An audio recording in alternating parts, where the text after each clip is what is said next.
Desde os primórdios da humanidade, existe o conceito de escravidão. Mas você sabia que os próprios escravos também praticavam escravidão? E a feijoada não foi invenção dos escravos. Quando a princesa Isabel assinou a Lei Áurea, não tinha a intenção de libertar os negros por ser uma pessoa boazinha. E que o escravo mais famoso, Zumbi dos Palmares, era, na verdade, um ditador cruel. Olá, eu sou o Oliver, e você é muito bem-vindo ao canal Barril de Perguntas. Hoje você descobrirá algumas verdades sobre os escravos que talvez não conhecesse.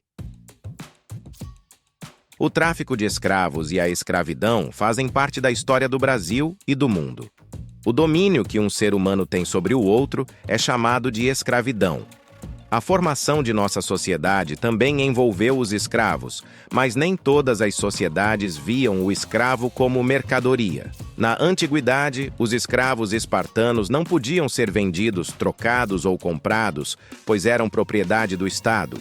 Era comum que povos vencidos em batalhas se tornassem escravos na antiguidade.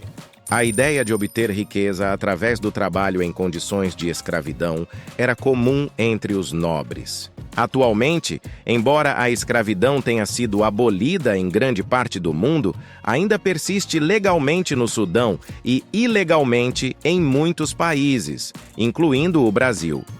Apesar da melhoria no ranking, o Brasil ainda tem milhares de trabalhadores nessa situação. Se examinarmos a história politicamente correta do Brasil, especialmente a escravidão africano-descendente, aprendemos que ela foi responsável por salvar e libertar os negros. Contudo, a Lei Áurea não foi assinada porque a princesa era bondosa. Agora o Brasil pode se orgulhar, pois todos os seus filhos, independentemente de cor, são livres. Naquela época, Portugal era aliado da Inglaterra, ou seja, estava sob controle. A grande inimiga era a Espanha. Ambos os países acumulavam riquezas nas colônias da América do Sul, sendo que todo o ouro, prata e diamantes obtidos eram enviados por Portugal para a Inglaterra. Escravos negros operavam as minas de extração. Foi quando a Inglaterra teve a ideia de libertar os escravos para diminuir a fonte de renda dos espanhóis. Vale mencionar que o Brasil foi uma das últimas nações a abolir a escravidão. Ao contrário das histórias oficiais, a princesa Isabel não era tão boazinha assim como parece. Redentora.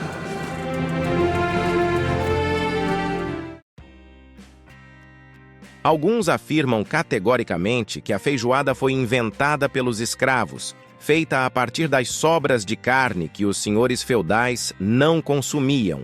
No entanto, a verdade não é bem essa. Não se sabe exatamente qual país europeu desenvolveu o prato primeiro. Historiadores dizem que a feijoada é francesa. Outros afirmam que é portuguesa.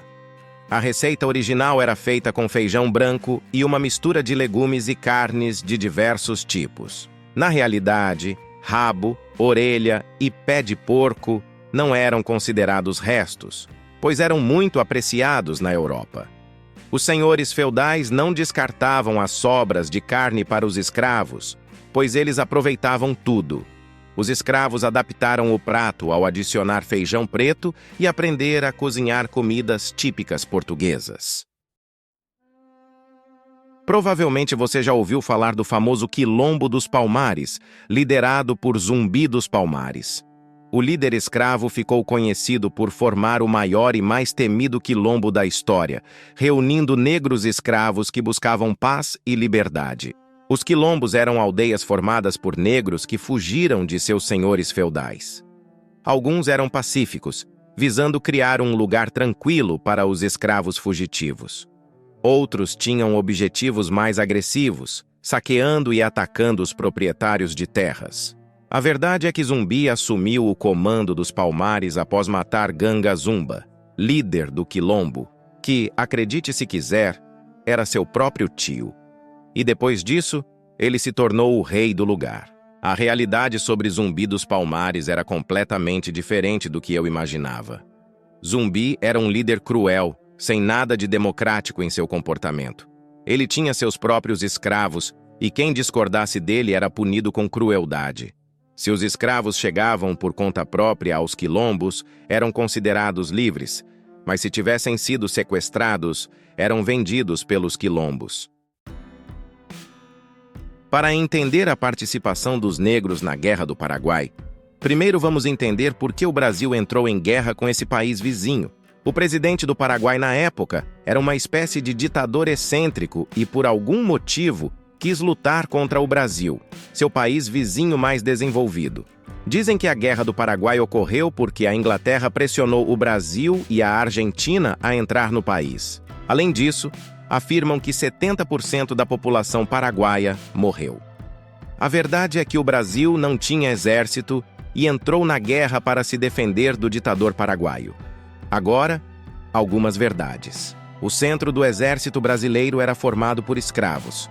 A população paraguaia morreu mais devido a doenças durante o conflito do que nas batalhas. O Brasil não sofreu grandes derrotas, pois o custo dos escravos era muito baixo. Se alguém te perguntar sobre o genocídio no Paraguai, não acredite em tudo.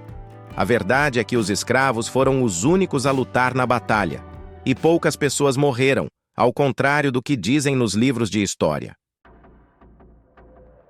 Se você acha que apenas os negros tiveram o papel de escravos em nossa história, então você está enganado. Os brancos europeus também foram escravizados por africanos, acredite se quiser. Entre 1500 e 1800, os reinos árabes do norte da África capturaram de 1 milhão a 1,5 milhão de escravos brancos, a maioria deles no litoral mediterrâneo da África.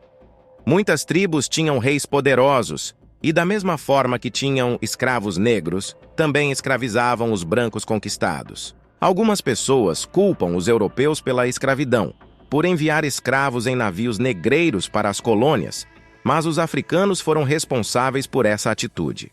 Alguns historiadores afirmam que metade dos negros enviados ao Brasil foi devido a líderes africanos. Os portugueses aprenderam com os próprios africanos a comprar escravos. Diversos reis africanos aumentaram seus impérios devido ao comércio de escravos. Trocar pessoas por armas era um negócio muito rentável para eles.